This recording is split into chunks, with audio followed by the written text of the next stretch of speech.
जय हिंद। आज के विषय में समझेंगे जेलेंस्की का एक नया उभरता हुआ चेहरा, जिसके बारे शायद आपने अभी तक नहीं देखा होगा 1.5-2 साल के दरमियान।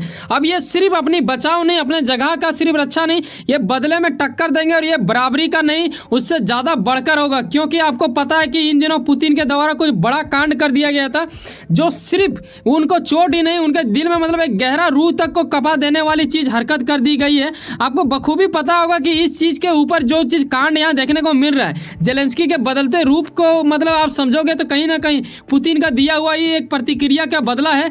क्योंकि मैंने कुछ दिन पहले आपको बताया था कि पुतिन के द्वारा यानी रूस के द्वारा कुछ ऐसा कांड किया गया है ना, जो नजायज औलादों से भरा, पाकिस्तान से भी गया गुजरा और घटिया निकला। ऐसे में यूक्रेन के करीब 80 गांव तबाह की प्रक्रिया में आगे बढ़ गया है। क्योंकि जेलेंस्की का कहना है कि ये जो डैम आप देख रहे हो, इन्हें मेजर डैम मतलब एक क्या ही बोले, इसे नोवा डैम के नाम से जाना जाता है, जो कि यूक्रेन का सबसे बड़ा और ये पीनर नदी से आके मिलता है। तो ऐसे विषय में उन्होंने क्या किया कि इन्हें मतलब अटैक किया और काफ़ी ज़्यादा तबाही कर दिया। और यहाँ सिर्फ उन्हें ही चोट नहीं, ये पूरा तरह से पूरा विश्व में इन दिनों हलचल मचा हुआ है। लेकिन आज सिर्फ हम इनके ऊपर बात नहीं करेंगे, क्योंकि इनका पहले भी मैंने वीडियो बना दिया। लेकिन अब इसके प्रति क्या प्रतिक्रिया में जवाब दिया जा रहा है, ये समझने वाली विषय होगी। क्योंकि ये सिर्फ उनका ही नहीं, कई लोगों का नुकसान किया गया। मतलब देखो यार, एक सरकार दूसरे सरकार से लड़ती है, लेकिन जनताओं को ही भुगतना पड़ता है। तो ऐसे स्थिति में सिर्फ जनता नहीं, एनिमल्स, कई कीड़े मकोड़े चीज़ों को भी नुकसान हुआ है।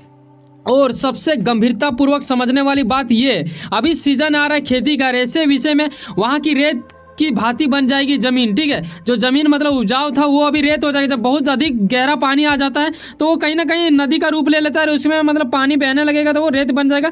और ऐसे स्थिति में सिर्फ पानी इसलिए यूज नहीं किया जाता था खेती के लिए, इससे बिजली भी बनाए जाते थे। वो बिजली आपको पता है कि कहाँ कहाँ प्रयोग होता है। कई ज़्यादा लोगों का घर वर उजड़ गया। ये सिंचाई के लिए भी काम किया जाता था इस पानी का।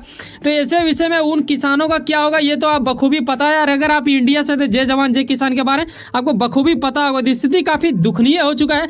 और ऐसे माहौल के प्रति जब आप गुजरते हैं तो आपका रूह तक कांप जाता है। और इनका घर वर तो डूबी गया पानी में। आपको मैं वो भी दिखाऊंगा कि कुछ किस प्रकार ये हुआ है। यकीनन आपने अगर मेरा पहला वीडियो देखे होंगे जो कि इसके रिलेटेड था, तो आपको बखूबी वो चीज़ पता चला होगा। यहाँ आप देखते हो कि कुछ इस प्रकार खेती वेती होता था, लेकिन इन दिनों इन्हें भागना पड़ रहा है घर छोड़ के।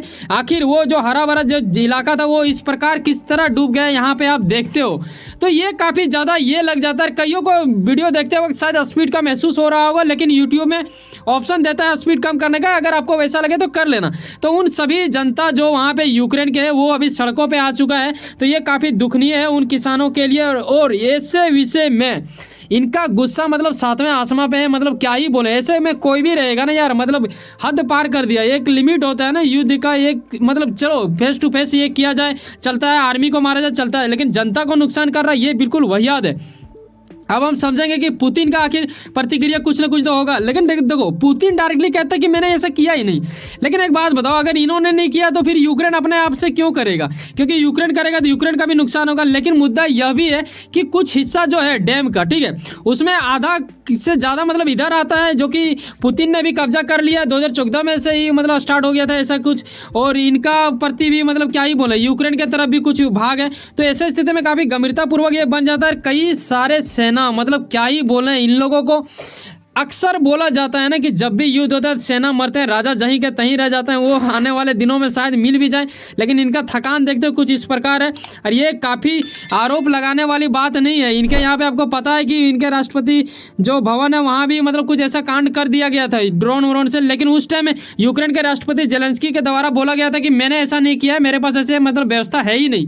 लेकिन इन दिनों जैसा जब यहाँ देखने को मिलता है कुछ इस प्रकार कांड हुआ था, अब जेलेंस्की भड़क चुका है और अब ये बदला लेने के मूड में आ चुका है। लेकिन विषय ये भी है कि देखो, इसको करने के बीच में कुछ ना कुछ फायदा और नुकसान दोनों चीज़ होगा। पहली बात तो ये, जब डैम तोड़ दिया गया तो अगल बगल में पानी काफ़ी ज़्यादा फैल गया। आपको पता है 80 गाँव तक फैल चुका है। तो ऐसे में क्या होगा कि ना ही यूक्रेन की सेना आगे बढ़ पाएगी, ना ही रूस की सेना उधर से इधर आ पाएगी। तो दोनों के लिए नुकसान है और दोनों के लिए फायदा भी है। लेकिन सबसे ज़्यादा नुकसान अगर देखा जाए तो यूक्रेन का है। अब यूक्रेन का टारगेट है कि जैसे इलाका यहाँ पे आप देख रहे हो, ये सब इलाका में जहाँ उनका कब्जा है, अब ये उनके ऊपर मतलब पहले यूक्रेन का जेलेंस्की का कहना क्या है कि पहले हम लोग क्या करते थे कि बचाव करते थे अपनी, मतलब कोई अगर आप हथियार रखते हो तो क्यों रखते हो, अपनी बचाव के लिए। लेकिन अब वक्त आ चुका है कि अब उसे मतलब गहरा असर देना पड़ेगा, कि उन लोगों को मतलब ठोकना पड़ेगा। ऐसे विषय विषय में काफ़ी ज़्यादा चर्चा चल चुका है, क्योंकि ये वही तस्वीर है जहाँ पे जेलेंस्की के द्वारा माँ काली का प्रति मतलब कुछ विरोधी में ऐसा कुछ लगाया गया था, फिट किया गया था, याद है आपको? मैंने उसके ऊपर भी वीडियो बनाया था। तो इस प्रकार जो ड्रोन से हमला हो रहा है ना, ये आने वाले दिनों में अब देखने को मिलेगा कि फिर से वो चीज़ स्टार्ट होगा। और अब खुलेआम बोल रहा है, मतलब जेलेंस्की के द्वारा ऐसा स्टेटमेंट अब नहीं सुनने को मिला था पहले, लेकिन अब सुनने को मिल रहा है। और कहीं ना कहीं यूएसए यूएनए में भी चर्चा चल रहा है इनके प्रति, और पूरे विश्व में। अगर मैं भी अपना राय दूं तो ये, अगर देखो अभी तक पुतिन ने ये एक्सेप्ट नहीं किया है, लेकिन अगर उसने ऐसा किया है तो ये मेरा भी विचार है कि ऐसा नहीं होना चाहिए, क्योंकि आप प्रकृति के खिलाफ चल गए, जो कि काफ़ी दुखनीय है। यहाँ जेलेंस्की ये भी कहते हैं कि अब वक्त आ चुका है कि उसे मैं हरा लूंगा, क्योंकि उसके पास हथियार भी कम हो रहा है। ये आप भी जान रहे हो, क्योंकि ये अभी समझना चाहिए आपको कि मैंने कुछ सप्ताह पहले यह भी बताया था कि हथियार वापस मांग रहे हैं ये कौन, पुतिन। किन से? भारत से और म्यांमार से भी मांग रहे थे, और ऐसे कई देश है जिससे इनका रिलेशनशिप मतलब थोड़ा अच्छा है, उन लोगों से मांग रहे हैं। हालांकि इनका कहना है कि हम रिपेयरिंग के लिए ये कर रहे हैं, ना कि मांग रहे हैं, लेकिन लोगों का जो इंटेलिजेंट है उन विषयों में उनका वही कहना है। ऐसे विषय में एक यहाँ इनका प्राइवेट मतलब क्या ही बोला इनका, मतलब जो जेल में रहते थे कैदी, उन लोगों को उठा के एक सेना तैयार कर दिया, ये कि ये मतलब खाना बनाते थे पुतिन के लिए। और ये जो टकलू यहाँ पे दिख रहा है, इन्होंने काफ़ी ज़्यादा भरपूर मात्रा में मतलब गाली बका था पुतिन को, और ऐसे विषय में कहा था कि मेरे पास हथियार नहीं है, यूक्रेन वाले जाके हमें मार रहे हैं, मेरे सेना मर रहा है, ऐसे स्थिति में कहाँ चल गए हो, हथियार दो मुझे। और तब जाके इन्होंने हथियार का डिमांड किया था और ऐसे मांगने लगे थे। कहीं ना कहीं मतलब आप भी ये चीज़ को समझ सकते हो कि इनके पास हथियारों का कमी हो रहा है, और खास करके यूरोपीय कंट्री जितने भी है वो लोग का मतलब प्रतिक्रिया आपको पता है इनके प्रति कैसा है, विरोधी प्रदर्शन है। लेकिन इसका मामला तब तेजी से बढ़ जाएगा, ये तब जितने योग्य बन जाएगा जब ब्रिक्स का अपना करेंसी आ जाएगा। पता है कि ब्रिक्स में इंडिया भी जुड़ा हुआ है, तो ये चलो अलग बात है, मैं किसी और वीडियो में उसके बारे में डिस्कस करूंगा। पर इस टकलू ने यह चीज़ को स्पष्ट कराया कि इसके पास वाकई में हथियार का कमी हो रहा है।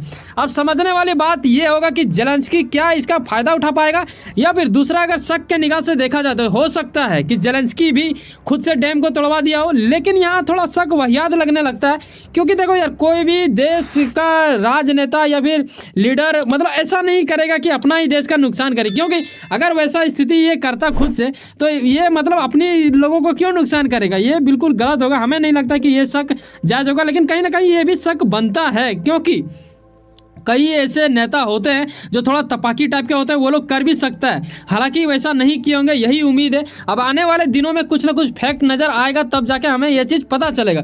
अभी फिलहाल तो ये मतलब जीत कर मतलब यूक्रेन का मतलब ये करेगा, तबाही करेगा। अब देखो क्या होता है, इनका प्रतिज्ञा है ये, या फिर सिर्फ एक मतलब क्या ही बोले हैं, क्योंकि अभी तक इन्होंने कुछ कांड वैसा कर नहीं पाया। क्योंकि अभी तक आपने अगर गौर से देखा हो इन दोनों का वार, तो कहीं ना कहीं मतलब देखा जा रहा है कि रूस ही मतलब जीतता नजर आ रहा है, लेकिन रूस को हरा दिया जाएगा। क्योंकि देखो सब इधर से मिल जा रहा है, तो ऐसे विषय में रूस अकेला पड़ जा रहा है, क्योंकि इंडिया तो उनका साथ तो दे रहा है, बट सिर्फ खरीदने में कहीं ना कहीं इंडिया भी देखा जाए ना, मतलब फैक्ट के अनुसार देखो तो, क्योंकि हम लोग देखो ऐसा चाहते नहीं, हम लोग हमेशा चाहते हैं कि लड़ो मत, लेकिन हमारा फायदा हो रहा है, तेल वेल लेने में सस्ता दाम में मिल जा रहा है, तो क्यों बुरा है, चलो ले लो। और चीन आपको पता है कि वो हमेशा बिजनेस देखता था, ऐसे में अगर ये ऐसा कुछ हुआ इनके द्वारा तो ये दुखनीय है। आप देखो इनके द्वारा स्टेटमेंट दिया गया है कि कुछ कबाड़ेगा, अब क्या होता है। लेकिन यहाँ किसानों को काफ़ी ज़्यादा दुख हुआ है, गरीब लोगों को, जो मिडिल क्लास है, गाँव में ज़्यादातर मिडिल लोग होते हैं, ऐसे हरे भरे जहाँ पे उपजाऊ जमीन था वो अब रेत की ओर मतलब तबाही की ओर बढ़ गया। और सबसे ज़्यादा नुकसान इन एनिमल्स का, मतलब समझ रहे हो, अगर आप इंसानियत को मानते हो तो ये सिर्फ हाय वाय लिखने वाली काम हो गया, ठीक है। ये यूक्रेन को भी समझना चाहिए, उसको भी समझना चाहिए, युद्ध समाप्त करना चाहिए, क्योंकि जनता का नुकसान होता है। कभी भाई युद्ध कर रहे हो, ठीक है, कभी अपने जनता से पूछो कि वो युद्ध चाहता है। यकीनन मैं गारंटी के साथ नहीं, लेकिन वारंटी के साथ ये बोल सकता हूँ कि यकीनन कोई भी देश का जनता वार नहीं चाहता होगा, ठीक है, चाहे कुछ भी हो जाए। वैसे सुनो ना कहीं आप कुछ ना कुछ काम करते होंगे, अपने काम के प्रति काफ़ी ज़्यादा ध्यान देते होंगे, यकीनन आपका मेहनत आपका मंजिल बन के मिले। बिल्कुल वही प्रोसेस मुझ में भी होता है, एक प्रकार से वीडियो रिसर्च करना, फिर तैयार करना, आप तक सरलतापूर्वक पहुँचाना, ताकि आप सरल शब्दों में सीख सकें। और ये वीडियो मैं तभी बनाता हूँ, और ये चैनल एकदम आप मान सकते हो कि ये एक नॉर्मल पर्सन, एक कॉमन पर्सन के लिए बनाया गया है, ताकि वो सरल शब्दों में समझ सके। चलो मिलते हैं किसी नेक्स्ट वीडियो में। वैसे सुनो ना, सब्सक्राइब कर लो, पावर ऑफ चांस से जुड़े रहो मुझसे। बाय, जय हिंद, जय भारत।